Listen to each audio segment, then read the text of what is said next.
तब होती है जब सांसदों को अंदर जाने नहीं दिया जाता है, कुछ सांसद घायल हो जाते हैं। कब कब प्रजातंत्र घायल हो रही है और कैसे हम माने कि प्रजातंत्र को बचाया जा सकता है? कौन कल मतलब दोषी कौन है, कौन पक्ष है जो दरअसल साजिश रच रहा है? ऐसा क्यों हो रहा है? ये सवाल है आम आदमी का।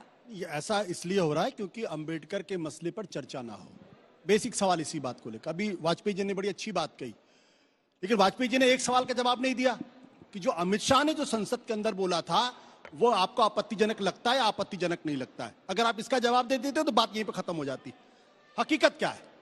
हकीकत इस बात को लेकर यह है कि जब जब भारतीय जनता पार्टी संविधान और बाबा साहब अंबेडकर के मसले पर चर्चा करेगी तब तब भारतीय जनता पार्टी फंसेगी। कोई सेंस है इस बात की?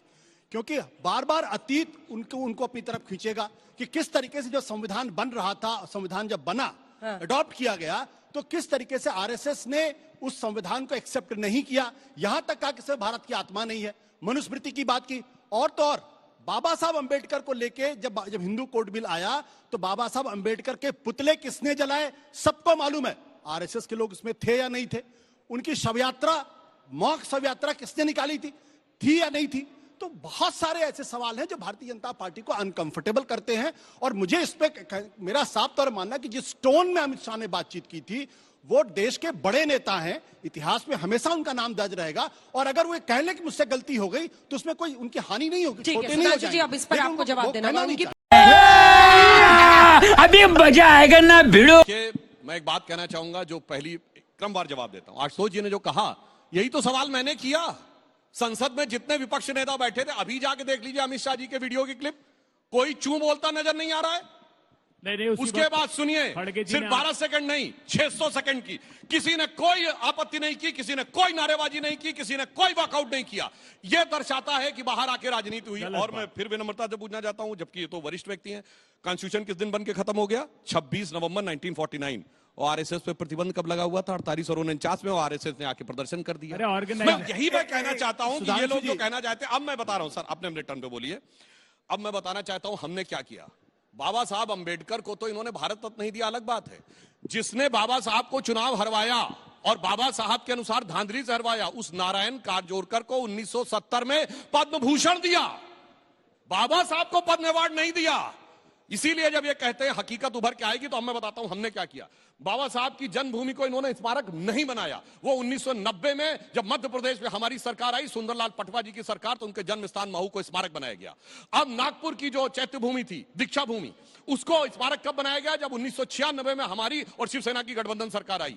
अलीपुर रोड का बंगला, जहां उन्होंने अंतिम सांस ली, दिल्ली में अटल बिहारी वाजपेयी जी की सरकार आई, तब 2003 में उसका अधिग्रहण हुआ। जब मोदी जी की सरकार आई तो मुंबई नहीं, लंदन में जाकर जहां पर उन्होंने शिक्षा ली थी, उस मकान को भी लेकर हमने उसको स्मारक बनाया, पंच तीर्थ बनाए। अरे अम्बेडकर सेंटर हमने बनाया। इसीलिए मैं बताना चाहता हूं, जब जब बात उठेगी तो बहुत, और इनके साथियों ने बोला, सुनिए, अरे सुनिए, मैं डेट के साथ कोट कर रहा हूं। 5 सितंबर 2016 को आजम खान ने हज हाउस के उद्घाटन के समय बाबा साहब अंबेडकर के लिए भूमाफिया शब्द का प्रयोग किया।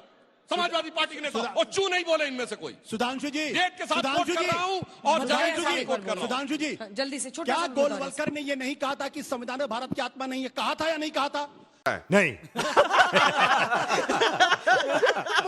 कहा था। मैं आपको सोर्स कोट करिए, सोर्स कोट करिए। मैं आपको हाँ या ना में, अरे मैं सोर्स कोट करिए, अब सुनिए, अब इतिहास की बात सुनो। सरेआम माफ करिएगा, मैं कभी ऐसे शब्दों का इस्तेमाल नहीं करता हूं, लेकिन सुधांशु जी आप सरेआम गलत बयानी कर रहे हैं। अब मैं कोट कर रहा हूं। गोलवलकर ने स्पष्ट तौर पे कहा। अब सुनिए, अब 1 मिनट मुझे निकालने की जरूरत नहीं है। महात्मा गांधी ने अगर इनकी बात मानो, अब सुनिए पूरी बात, परेशान होने की जरूरत नहीं। माइक के बिना नहीं होगा, माइक के बिना नहीं होगा। अरे मैं जवाब दे रहा हूं भाई, काहे पर?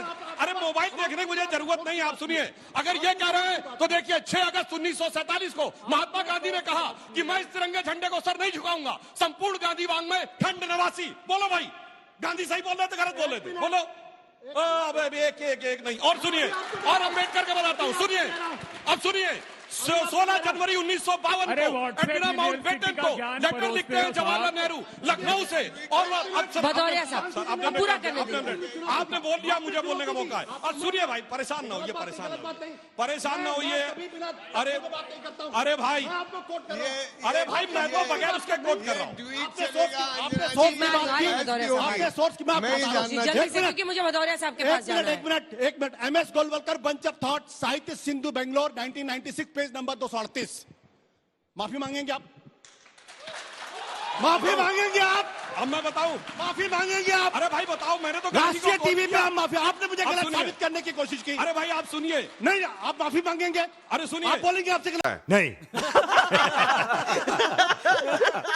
हुआ? नहीं, क्या कर आप कहेंगे आप गलत हुआ? ये सारी बहस सुधींद्र भदौरिया साहब, अब आशुतोष जी रुक जाइए, अब आप रुकिए।